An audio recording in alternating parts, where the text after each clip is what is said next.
this is Tyler Royke, and you're listening to ABC Agent Broker Conversations, where we talk all things real estate without a bias. I'm here with my co-host, Jimmy Doolin. Jimmy, how are you doing, brother? I'm good, man. How are you? Good. What have you been up to? You have a good weekend and everything? I did. I had a great weekend. My father-in-law my mother-in-law and father-in-law live on 300-acre farm in southern Indiana, and a tree fell in the spring. And it's been my summer's mission to beat this tree. I cut it up with our chainsaws. I rented bigger chainsaws. I've done everything I can, and now I'm in the final stages of burning the end of it. So I'm feeling good, Tyler, because when I showed up on a weekend and saw this tree laying down in the field, I thought, I don't even know what to think. It's just overwhelming. But it just goes to show a little bit at a time over a long, sustained period of time, I'm actually going to win. This tree's going down. So I'm stoked. That's right. No matter how big the tree or the goal, as long as you keep chipping away at it. That's the story, right? Because when I saw this thing, I just remember I looked at my wife and I said, what the hell? Your dad needs to hire somebody. I mean, it's not like he's broke and can't hire somebody. He's just, kind of a 80-plus-year-old guy. And he's out there piddling around. And I'm looking at this thing like, there's just no way I can kick this tree's butt. But sure as shit, I'm going to get it done. So, yeah, feeling good about that. Beautiful weather in Indiana. 70s, those crisp mornings, 70 degrees in the afternoons, sunny. So lots to be happy for here in Indianapolis, Indiana. That's awesome. Yeah, I mean, I've been enjoying the cooler weather here. It's, for a place that's so scorching hot, it's nice to be able to step outside and not, not really feel it so much. Which is funny. I actually spent quite a bit of time in the sun yesterday. I don't know if you can tell or not, but I got a lot of sunburn, I guess. I don't know. I mean, I don't really tan, I just burn, but I went to a racing event actually yesterday. We just was watching things. They were doing a half mile racing. It's called Shift Sector, but was watching a bunch of 1,000+ horsepower cars go at it. I saw someone ran like 253 in the half mile in an R8, which was insane. Wow. It was a girl driving it too, like a young girl. So yeah, pretty cool stuff. That's fast. That is really, really fast. Well, I'm excited about today's topic. Yeah, I mean, this is definitely going to be a timely one, right? I mean, so we're talking selling a home in Q4. Like, what are the pros and cons? And I mean, I feel it's a hot topic because when you're talking to prospective clients, it's always something on people's mind around this time of year if there's a thought to make a move, right? And I mean, some people have the option of waiting, other people don't, and I think that's probably more of the homes that end up on the market is people that maybe are more motivated, right? Would you say that based on everything you've seen? Yeah, I mean, it's interesting. I was thinking back, 35 years now in the biz, and I was thinking back to what Q4 meant, back in the beginning of my career when I was more focused on the sales side. And, I remember you telling clients that if you're going to sell, you're considered to be more serious. There'll be less buyers, but there'll also be less sellers. So it still puts you in a great position. And then the last one was, we always get those relocation customers, moving people in Q4 so they're all settled before Q1 starts. Well, relocation probably not what it once was with the advent of working at home and all of the various services like what we're using right now. So I don't think that one's as prevalent as it once was. But certainly, I do think people still desire to make a change and set a goal of having it done before the beginning of the year so that they can start the year fresh in their new destination. Yep. And something I saw with the data, which I mean, was looking back in previous years, I don't think it accounted. Actually, it was an article I think was written in 2019, which might be good because it's before like the crazy 2020 market that we Right. experienced and When whatnot. things made more sense. Yeah, but based on that article, they looked at all the data, and historically, sales activity in the slow season, which to be clear, they actually count that as November through February, so into Q4, beginning of Q1. But activity is typically 70% of that in the peak season, depending on where you live in the country, right? So that was 70% in the South. 62% in the Midwest, though. So, it kind of varies in that 60 to 70%, depending on where you're in the country. But meaning that's, how much less the activity is versus if you look at the 4 hottest months of the year, which is May through August. So you just have a drop off of sales happening, essentially. Less market participants. Is probably the number one thing it boils down to. Less people looking to buy. Less homes coming on the market too, right? Because a lot of people have it in their mind that they want to wait till spring or wait till it's more seasonal to actually do the sell. Yeah, I think that I think the notion of selling in Q4 is that you are a bit more serious because you're willing to do this at a time when you know that there's family commitments, there's holidays, there's things like that involved. But I do think there are outside influences, right? That certainly, I mean, look, we've been going through what, 2 or 3 years now of depending on how you considered COVID and how it affected your area. But we had this demand for homes that we couldn't produce.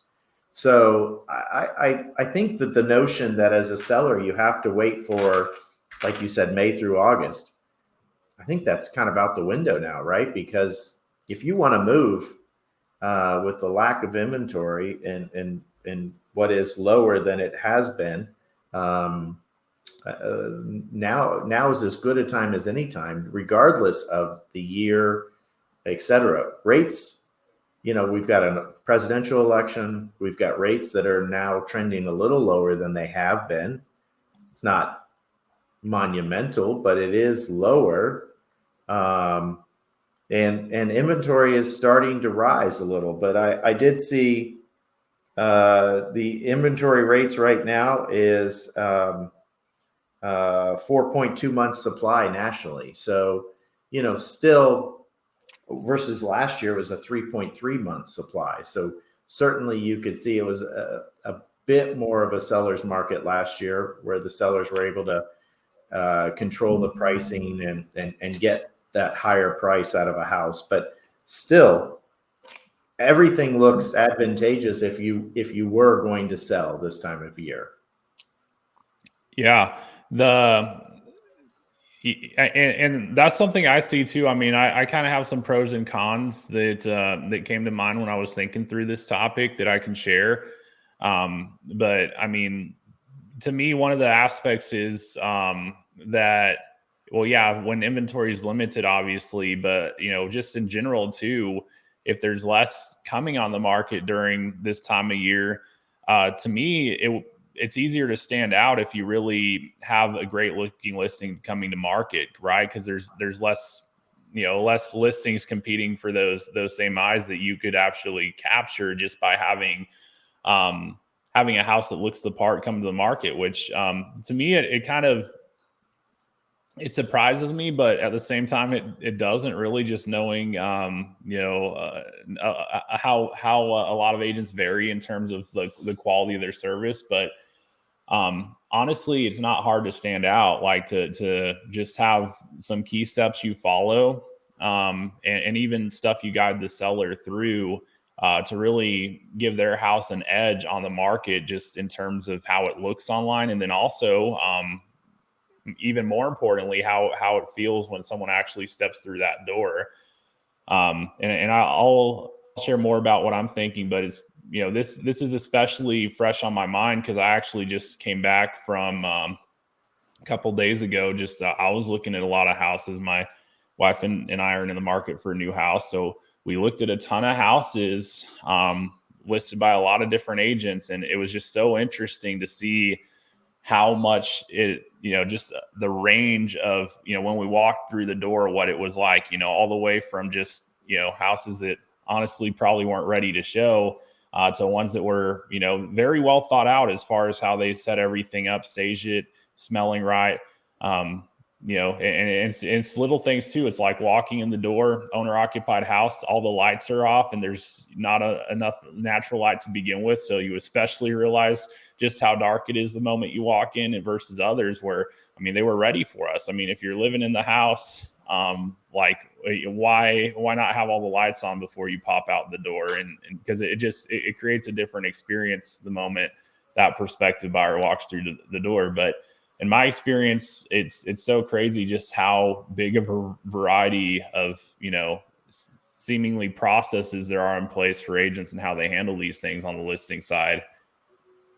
Yeah, let's face it, anytime your market has any kind of hurdle or challenge or anything else in front of it, that is an opportunity where some agents are going to stand out and show just how talented they are, how creative, resourceful, and willing they are versus, the agent who just thinks that I got the listing, I signed the contract, pop some pictures, put it in the MLS, and sit and wait.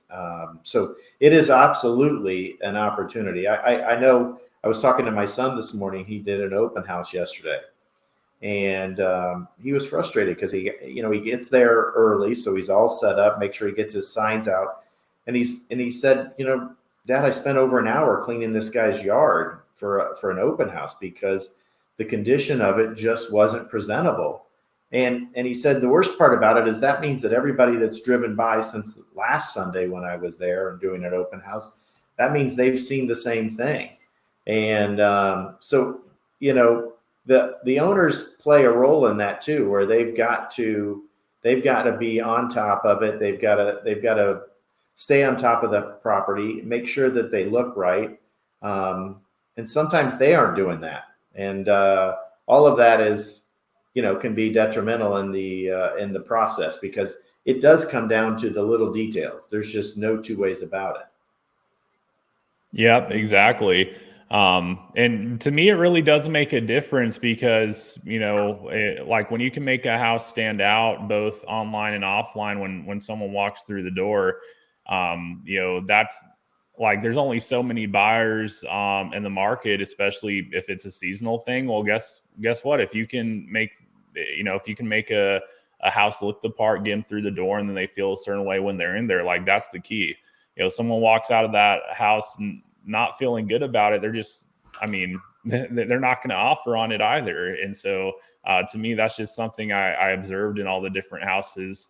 Like, you feel something in an instance when you walk through the door. And if this is coming from me, and I'm someone who's really logical about all this, but I can't deny the fact that, like, hey, if this is all done correctly, you feel a different way when you walk through that door than one that isn't. It makes a very big difference. Yeah, it's for sure. You said seasonal, and does your state have any kind of, not where you just see an increase in sales, but where you guys actually prepare because you have snowbirds that come down? Because do you guys have any kind of season in your area? Not really. Like snowbirds aren't really as much a thing here, I would say. But like you're saying, where like there's extra demand. Well, I was talking to an agent in Florida, and she Yep. mentioned that they were getting ready for the season. So I gotcha. Yeah. like her listings that she had, some listings that she had on the market last year, were getting ready to go back on because it's season for them. And I was just like, when she said that, of course it's logical. I get it. Snowbirds coming down to Florida. But I was just thinking to myself, man, we don't have any quote unquote season here. We don't have not really, no.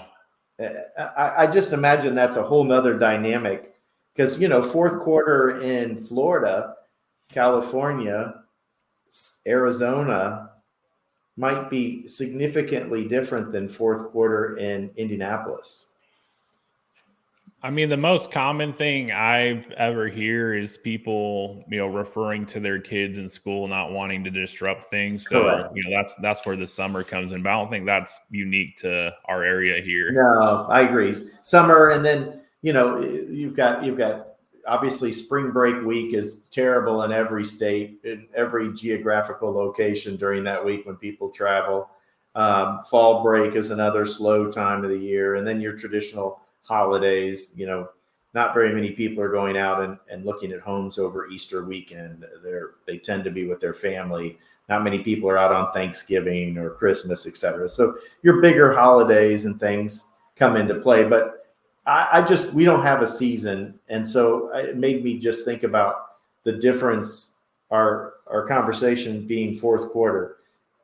Fourth quarter for Southwest Florida may be stronger than it is for Central Indiana, just because of the nature of people wanting to get away and go down there and look, and whether it's renting or buying or selling or whatever. I'm just thinking that changes the dynamics. So I see rates are now trending. They're a little bit better. Expected in 2025 to trend a little differently and continue to reduce. I saw something that was saying that we should be getting down into that 4 to 5 interest rate range. And that's probably going to be the normal. The 2% is probably long since gone. And we're going to need to be comfortable with that 4 to 5. Well, if 4 to 5 is going to be the new normal, then we're certainly moving down towards that normal. I saw predictions that said if we got 5 or around 5, that it would spark maybe 4.5 to 5 would really spark the industry and spark transition. I think that we just have so many pent up people that all bets could be off with the fourth quarter. It could be a monumental fourth quarter if a certain economic things fell into place for folks that made this a realistic time. Because I think a lot of people have wanted to do something but haven't, and you never know what sparks their interest. I mean, right now we're trending towards 3.8, 3.9 million homes sold in 2024. That's a low number. Yeah. I mean, we were just 2 years ago, we were at 7 million homes sold. So, I mean, that's 40% off. That's a big number. Insane. Yeah, our industry is definitely feeling it. You see a lot of people that have gone out of the industry, and I've spoken with people that sales are down significantly, that have been productive in the past. So there's definitely some people feeling it. What's interesting though is I have others that are newer to the business, and they're telling me like, hey, if this is a hard time, I can't wait to see what an easier time is actually like, because they're crushing it. So it's super interesting to see how it affects different people. Yeah, and that is. So I started in September of 1991. And it was a market not too dissimilar to this market, different reasons, but same kind of outcome. It was a softer, slower market. And I just remember that because I was new to the industry, I didn't care. I was just out doing what I had to do to make a sale, or to try to make a sale. So there is some real benefit from those that come in without head trash between their ears, and they just come in with the notion that, hey, I just got a license. I need to make some sales, and I'm going to go out there and hustle and work hard and earn somebody's business. So I do value those people, because I remember just feeling that same way, where the seasoned pros in my office were down. Oh man, the market sucks. It's terrible. Yada, yada, yada. But the reality is there was business out there to be done. I mean, look, it's still 3.9 million homes are going to be sold. And if you divide that by the number of states, there's a lot of homes per state, and more than any individual is ever going to come close. More than big teams like ours, yours or mine, will ever come close to selling. So there's plenty of business out there for those that are doing the right things consistently and repetitively. Yeah, exactly. And I'm a firm believer that, hey, regardless of what the market is doing, whether it's a seasonal change or, a hard year in particular, that, the right agent can obviously seize the opportunity, but also create a higher level of demand when they take a listing to the market in any season. It's just like I was saying, following the proven steps that not every single person is going to have the same attention to detail with. Not all agents are the same in as far as how they take a listing to the market and the steps that they follow to make sure it's all done correctly. So if you can create more demand and have a home that is presented and priced correctly, I believe you can move homes at more than a fair price, while most others sit in those kind of markets. And traditionally that price in Q4 is, it's not a dramatic difference, but usually by Q4 the market tends to slow, and so the prices tend to flatten, and so you find yourself not in. I'm not suggesting that you're stealing a house, but you're no longer overbidding or no longer in competitive situations.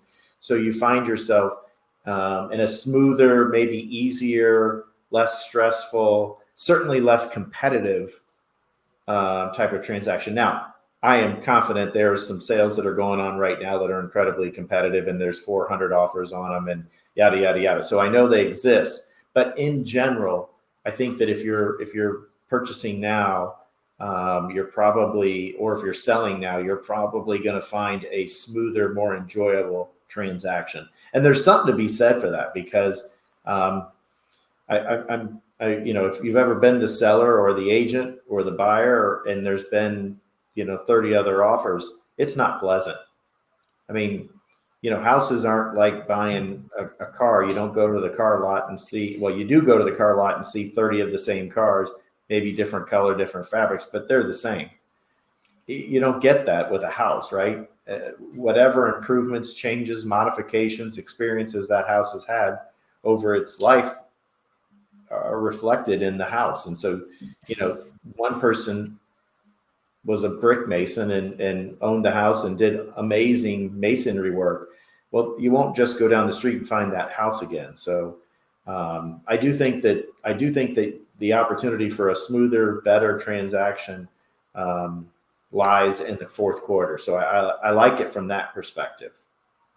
Yeah, because even though your pool of buyers is smaller, I mean, you're dealing with people that are more motivated on average. So, right, your average buyer versus the seasonal crowd is probably going to be more motivated to actually get something done, because of whatever is driving them to make that purchase. They're at a point where they want to make it happen in this season and not have to wait.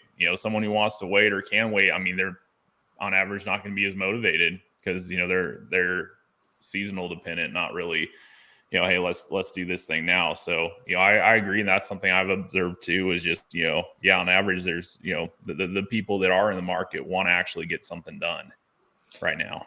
If you're selling, what you personally, and I know you are, but if you were selling and the timing was 100% up to you, when would you sell your home? No other circumstances other than what's good for you. Yeah, that's hard for me to answer, because I always just believe, like, hey, I want to make something happen when I want it or need it to happen, not based on seasonally. But I think this is something too that can vary year over year, because every year in and of itself is different. Even though you see the seasonal trends year to year, you also see, just like we were talking about, lower inventory situations. And so I mean, for me, it would probably be going into the spring, because I know that's where you're going to tend to have the most prospective buyers coming into the market, just going into the hotter season, going into the 4 months of the year that tend to be the hottest. But that being said, if you're looking at a specific year or specific market conditions like we have right now, where you have less activity, but I'm seeing it's, just when you have the right product to take to the market and you follow, you do the staging correctly, have the house spotless, have it create a certain feeling when people walk in the door. That's what I'm finding where, even in slower times, you can get an atypical result. And that's actually what I saw with my house. We just went under contract on it. I'm like, if I pulled up I hate Zillow, but they kind of make it easy to see the stats compared to other listings. But if I pull up mine and then kind of go through all the other listings, similar price in the market, you can see very clearly a lot more people are seeing mine. Why is that? It's because of how I made it look online. People see something in the feed, it stands out amongst the other houses. And the best part is when you walk in the door, it's exactly the same way. It's not that it's way better of a house than any of the others, but I was very intentional with how we prepped it, the staging and, just every aspect about it, how clean certain things are. That goes a long way because, some buyers, it's like, hey, if they just see one spot of the house that wasn't really prepared, it's like that could just make them rethink their whole interest in it. Versus this, you walk in, you'd be hard pressed to find a place that's not spotless. And, that goes a long way. But yeah, to answer your question, ideally probably not now, but for me, I believe that I can produce that result, no matter if it's in season or not. And that's what I'm finding to be the reality. Just, it's funny we're talking about this now, but I'm seeing both sides of it from the sell and buy side right now. On the sell, I just got the best.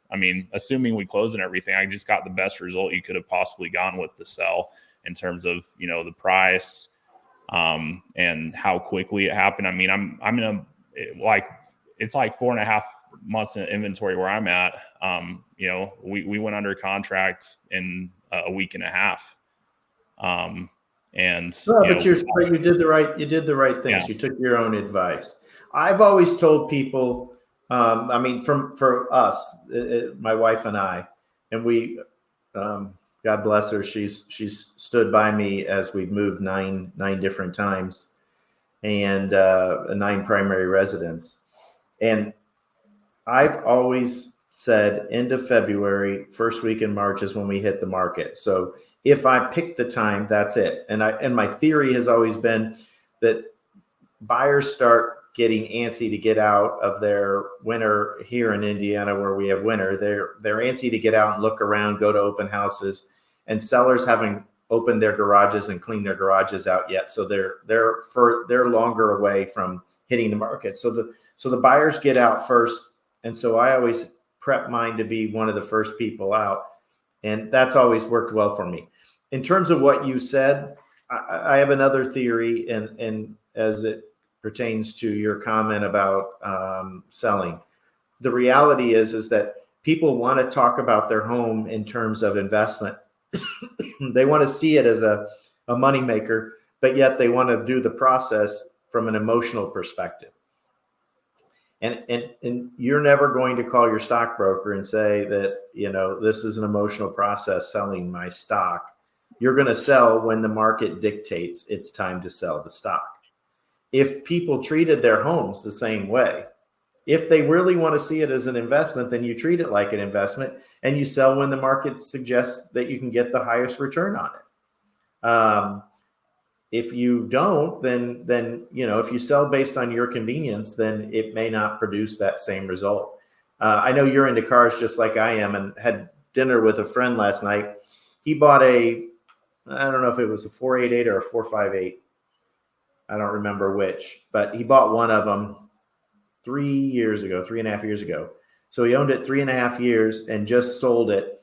And the entire expense for him owning that car, other than insurance and stuff like that, but the car itself He sold it for $5,000 less than he paid for it 3.5 years later. I mean, could he have waited? Maybe, sure. I mean, he certainly wasn't forced to sell it. He wants to order a new car, but my point is that the market told him this is a great time, and he took advantage of it. In real estate, same scenario. If we follow the market trends and we look and see what our individual areas, forget the national stats, look at your neighborhood stats, look at your community stats, and find out what's available that compares against you. My suggestion in your case is, yeah, there were other homes on the market that were out there and that were averaging 4.5 months, but you were prepped better. You were probably priced appropriately. And in your little small zone of comparable properties, you would put yourself in the winner's seat. So therefore you experienced a 1.5-week sale. But that's using the market information to your advantage and not trying to overthink it emotionally. Yep, exactly.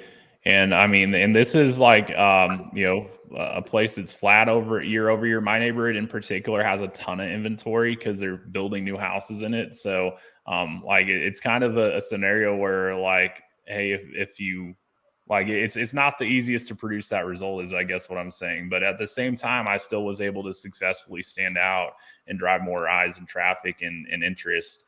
But something I noticed too, looking at the data, which I found interesting, I'd love to hear your take on this one, is I found a chart that was kind of showing, what the difference is in the median sales price between peak season and slow season. And obviously it varies every single year, but looking back historically, it very commonly is in the 8 to 12% range, meaning from the peak season, where is the highest median sales price, to the low season, it actually drops 8 to 12% more often than not, historically, every single year. So, down 8 to 12% between summer and winter. What's your take on that? To me, I found that to be a pretty interesting data point. That's a bigger number than I would have expected, honestly. I mean, I certainly, I certainly would have expected some flattening, or so that's average sale in the different quarters. Median sales Median prices. sale. So that could come from the type of properties. I mean, somebody selling a luxury home has more flexibility. They may just not want the inconvenience of holidays, etc. And I don't know. It's an interesting one. That's a big spread. I mean, 8 to 12%. That's a large spread on a significant sale price. I don't like, and that's what I was trying to think about, was like what could be driving that, because I don't know that I've personally observed that big of a swing on individual houses I've sold. Yeah, I don't feel like I've seen that either in reality, but I wonder if it's driven more by the type of properties that are on the market. I don't know. I guess it could, like, if the higher price point properties are selling at a bigger discount, that might play into that number, to some extent. So maybe that's a factor right there. Yeah, I mean, certainly. I saw that our year-over-year average sales price right now is up 3.1%, from last year 23, from October of 23 to now, we're up 3.1%. But I didn't see any of the trend lines for the specific quarter. But that one really surprises me. That's a lot of movement. I don't see the at least not my market. And I know I'm in this, kind of the stable, steady Midwest. We don't have big swings, upward swings, downward swings as some of the coastal areas do. But I, that's big. It's really big. Yeah, But interesting. I mean, I had a friend who sold his place in California, and he he said that, I remember when he sold it and moved back to Indiana, because I helped him, and he's one of my best friends. And I remember when he sold that, if he had just like waited 30, 60 days, the prices were dropped like 15, 20%, and like almost in, overnight. So, I mean, on a million, 1 million, two, I forget what he was exactly. That's 100 to 200 grand. That's a lot of money. Yeah, and that's why I've heard in places like California that the markets can just be like that. They can, very quickly make those kind of adjustments. I'm not used to that. Texas tends to be very stable, except, post 2020 onward. I mean, places like Austin really had a lot of growth quickly. It almost became like a kind of its own version of California in that sense. But I'm used to a lot like all the markets I work. They tend to be really stable, really slow, really steady growth, and they don't really have those kind of fluctuations by any means. Yeah, same here. It's an interesting stat. It's not one I've experienced, and I'd be curious if people in the comments, if they've experienced that where they live, if they're seeing that kind of swing in the marketplace, because that would really, that I'm unfamiliar with it, so I'm not even prepared for the comment because it just shocks me. But I'd be curious to see other people, and where they may have experienced that, and if, because I would say for us, what we tend to do is get flat, maybe a couple of percentage points, but mostly just kind of the market gets flat and gets actually the market gets a bit more cooperative and easier to work, and that is a good thing. Absolutely. Now, maybe So some of the specialty stuff like lake houses, when lake houses hit the market in the spring, they always go up high, right? Because they know that you want to buy for that market, you want to buy for that season, excuse me. So they tend, when they go on the market in February, March, April, I mean, if you don't get your place on the market till August, September, the end of the season, by then prices have tend to leveled off, because they know the buyer's going to have to carry it through the winter before they get to actually use it and enjoy it. But that's obviously a limited market, right? Seasonal type of property, not a primary residence type of property. yeah, I feel like that's kind of like if you had a nice convertible car and were really wanting to sell it in the winter, you'd probably be facing the same sort of Yeah, exactly. Same yeah. scenario. Same scenario. Well, you got anything else on this? If not, um, I wanted to chat. We're both going to be in Miami, so I'm thinking maybe this next one next week we do it live, or we shoot it down there, and at least in person, as opposed to being multi states apart. Yeah, we might have to see if we can put that kind of thing together. I think that would be a really interesting thing. Might have to have someone help with the camera setup or whatever. But yeah, I'd be open to it if we can figure out a time. Yeah, and maybe we even get maybe we can even invite some other guests to the show. I don't know. We'll see. But it seems like since we're both going to be in the same city at the same time, it'd be a great opportunity to have a little different format, mix it up a little. That way, you wouldn't have to see that big picture of me behind me. So make the scenery a little better for you. Maybe we get a beach in the background. Yeah, the beach is always makes for great scenery. Amen, brother. Amen. Well, closing words from you on today's topic. Yeah, I mean, on the sell side, I believe it's just about following the right steps. So who you're working with as an agent is going to make all the difference. If you're And I think a lot of people don't really understand just how big of a difference having the right agent would make, but that's a whole nother topic. So if you are an agent, I mean, truly, are you following the steps to drive the most demand? Preparation of the home, staging. I mean, you're just guiding people through this. Do you really have the best photographer in town, and are you paying for the correct package to make the photos look the way they could? And then how do people feel when they walk in the door? Does your seller even know to make sure the house smells good and to leave the lights on and make sure it's perfectly clean before they leave for a showing? Because apparently a lot of people don't, based on my experience the past couple of days here.